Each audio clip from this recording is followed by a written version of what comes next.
was like, oh God, I think I messaged you that like I'm kind of freaking out here. I'm going to might be making a trade for Mickey Mantle.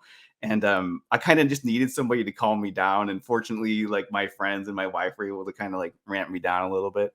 And so I go over there, and the show ended at 7. I make my way over to the table probably about 5:15. So there's a limited time here, and basically I take a seat behind the table with him. He's got like his son and so a nephew and another guy like working the table, and so we take the 7 cards that I have and we kind of go one by one, kind of through a reasonable valuation of them. And I felt like number one with Ash, I felt like number one, I think that I got the sense that he really respected my eye. So I knew that if he knew this too, that if these cards were in his case, they would sell. Right. These are really nice looking cards for the grade. And I felt that he understood what my eye was looking for in these cards. And so when we were going through the valuation, it wasn't just like, what's the comp? It was like, what's the comp of a card that looks as nice as this one? Right. And I felt like the numbers that we got to were very fair. They were very reasonable. And, these were all cards I was already willing to move. So that was good. But then the problem was, and this is where most of the time went, is now there's a gap between what he wants for the Mantle and the sum of all those 7 cards I just told you about. And so the next part of the negotiation, which took the most time, wasn't a negotiation between him and I. It was a negotiation between me and myself over which of the cards in my PC I was going to be willing to move to get this Mickey Mantle. And so it was really like me opening up my Flickr album of all my cards and making some judgment about, number one, like how important is this card, this particular example, in my collection right now? And number two, how hard would it be to replace this card? Because I've got a lot of cards that they aren't worth very much, but I know how hard it was to find that example. And so it's kind of like, even if he gave me a ridiculous value for it, which he wouldn't, I wouldn't be able to do it because I know how hard it is to find that one.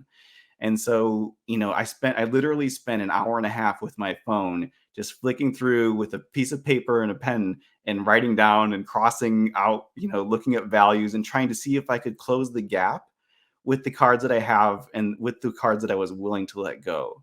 So I was able to come up with another 9 cards that, some of which were pretty dear to me that I was willing to put into this deal. And once I came up with that group of cards, then, and what was nice was that Ash just gave me the time to do this because he had kind of like looked through my Flickr with me. So he knew the quality of cards that I had. And he was like, look, I know that you've got the inventory to cover this gap. You just need to figure out like which cards you can move, and then we'll talk again. So he just left me alone to have my own internal struggle, and I'm texting my friends and being like, should I let go of my 1948 Leaf Ted Williams? Like, no, not that one, right? And then, I got a lot of really good advice about, cards that I should move or shouldn't move and why. And, I wanted to make sure for every card that I was moving that I had a very well-defined rationale for moving that card.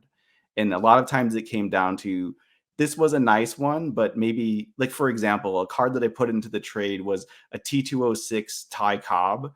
That's the red portrait, but with an old mill back. That was a very sharp looking card. But a lot of the value in that card was in the fact that it was an uncommon back. It isn't a rare back, but it's an uncommon one. And since I've owned that card, it was one that that part of the card didn't really matter too much to me. So there was a delta in what the value of that card was and kind of what I would kind of rebuy it for. Like I could just buy a common back for much cheaper and I would be just as happy. So that was a card that I was willing to put into the pile. Let's see some of the other ones. There was a T206 Christy Mathewson dark cap card. That's a really nice one. That was tough for me to let go. Fortunately, that ended up back in Nate's hands after he bought it from the dealer after the thing went through. So I was happy about that. But another big one was I had a 1948 Leaf Babe Ruth that I bought very opportunistically off of Facebook. And that was a card I didn't know that I would love until I got it. And then when I had it, I'm like, man, this is such a cool card. It's issued when he died. And the example I had was also just really nice for the grade. So that one was a tough one for me to let go. Some of the other ones that I let go were I had a 53 Topps Mickey Mantle, PSA 4.5 that was a stunning card for the grade, stunning. And the only reason I was willing to move that was because I was getting a 52. Because I'm like, Yeah. okay, well then Mantle will still have a good, he'll still be in my collection, right? And part of my thinking here was that I didn't know when I would have an opportunity to like this again, to be able to move a bunch of smaller cards into something that I never thought I would ever be able to achieve, right? So I felt like it was an opportunity I had to explore and really have that internal struggle with myself to see, was it worth it? And I guess one thing I want to say is that I'm pretty sure that, the value of the cards that I have added up and, the delta in money that I put in is certainly more than if I would have just bought the Mickey Mantle outright. I mean, I know that, Ash is making his money on buying that Mickey Mantle from the other dealer. But in retrospect, I don't the money that is in that delta is of value to me. Like the fact that I was able to own these cards for as long as I had and be able to understand what about them I liked and what about them I would maybe upgrade in the future. The experience and that knowledge was valuable in and of itself. And so I would have much rather done what I had did, like purchased all these cards and then traded them than just like saved up the money and bought the Mickey Mantle outright. Then I wouldn't have gained all the knowledge that I'd gotten about all of these different sets, right? Yeah. Oh, yeah, for sure. Man, there's a lot to unpack there. We've got some great comments. We got a lot of viewers right now. The first thing I want to know, though, because you said you're comfortable with the premium you had to give to get the 52 Topps Mantle. And we're not going to talk numbers here, like what the prices were on the Mantle or anything like that. But can I ask you what sort of a premium you did have to give? Like, oftentimes you go to a dealer and you'll say, "Hey, I'm interested in that card," and they'll say, "Well, is it cash or trade?" And they'll give you two different values: a cash price and a trade price. And maybe the cash price is $100, but trade is going to be $120. So that would be a 20% premium. Can you speak to what you feel the premium was that you had to give to trade for it versus pay cash? Yeah, that's a great question. I mean, if I had to just peg a number, I would guess it was probably on the like 10 to 15% range, something like that. And there's a lot of ambiguity there because, number one, we're dealing with vintage cards, and number two, we're dealing with high eye appeal examples. It's very hard to predict sometimes if these things are in an open market, like an actual auction, how much they'll go for, how much extra dollars they'll put behind that eye appeal. And so, but if I had to peg a rough estimate, I would say 10 to 15%. And I was very comfortable with that. Yeah. Yeah. Okay. Very cool. All right, let's go to some comments now, Matt. And I hope you can show us pictures of the cards you traded away. You described them, but not everybody knows what they all look like. But first of all, Chris C here says, not my style. I collect and okay, sorry, that was after. Chris Muir here says, Ashish is the man. Now, when you mentioned his name, and there's a dealer who I met at the Beckett Industry Summit card show back in October who has a ton of showcases with vintage, but he doubles up his showcases. It's not just one row, it's two rows. That was him, right? Because when you then went on to say he's with his son and his nephew, I remember there being a bunch of young guys with him there, and I recognized at least his son from that show. So that guy, he's a pro. I mean, this guy knows what he's doing, and it sounds like he treated you with the utmost of respect and didn't try to take advantage of you. Like this guy just won a bunch of points with me and hopefully everyone else who's watching. But then Colin Murray, who knows his way around this hobby, says, I've dealt with him, great guy. Colin Murray is probably another version of and I don't know exactly, but like, someone who is going to treat you right. So when he says it, that's a great reference. So nice to see. Is it Ashish? Is that how you say his name? Nice yeah, and I think it's nice to see Ashish getting some love here tonight on the show. Jake Dahl says that dealer sounds familiar. Is he on Facebook? Yeah, you said he was.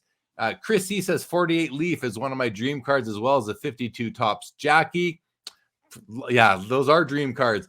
Collector's Dream says, Matt, your story is similar to his. Sold much of my collection to get my 52 Mantle. There you go. You guys have that in common. That's pretty cool.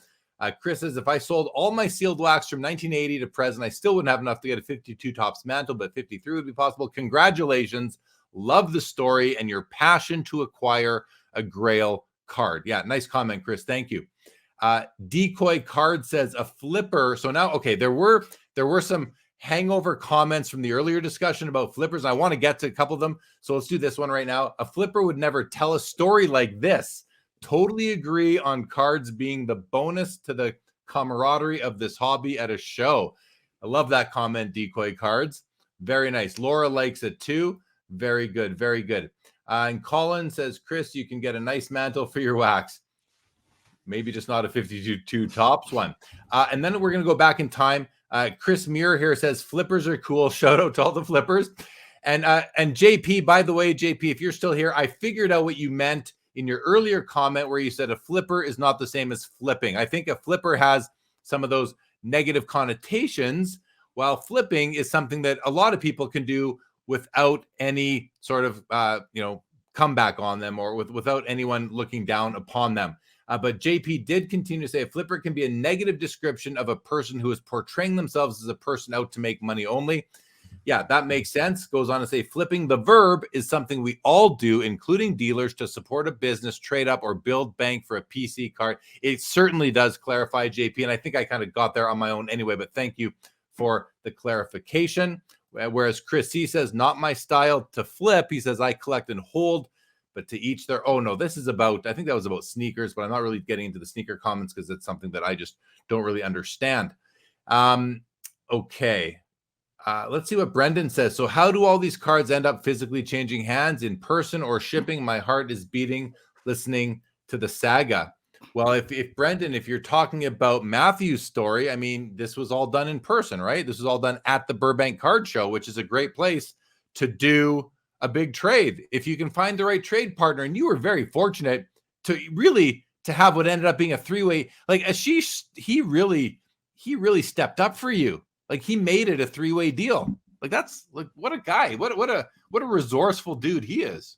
Yeah, I mean, I think that, there were a total of 4 people that were required for this deal. There was me, there was the guy who put Ash and I together, and then there was the actual other dealer, right?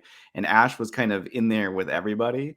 And I think that, yeah, I mean, he both made me feel comfortable, but he was doing all this legwork, right? That's like his role as a dealer in this show is like, he's making all these connections, trying to make these things. And so, basically that first night, then, I give him the 7 cards, and basically we shake on what the remaining cards will be. And then I have to come back the next day, with the remaining cards. I traded, I gave them to him in hand, and then he gave me the mantle in hand. But we shook on the deal that night at like 7:30 after they're trying to kick us out of there. We're in the last minutes of this deal here. And, I didn't sleep at all that first night because I was freaking out, right? I was so excited to get this Mickey, but then I'm also like in my head, like, am I doing the right thing? I traded so many cards, and maybe I'll go through and show all of the cards I traded, just so we can get a sense of yeah. So maybe I'll do that. So let's start with, so the first one here, Michael Jordan, right? Rookie card, PSA 7.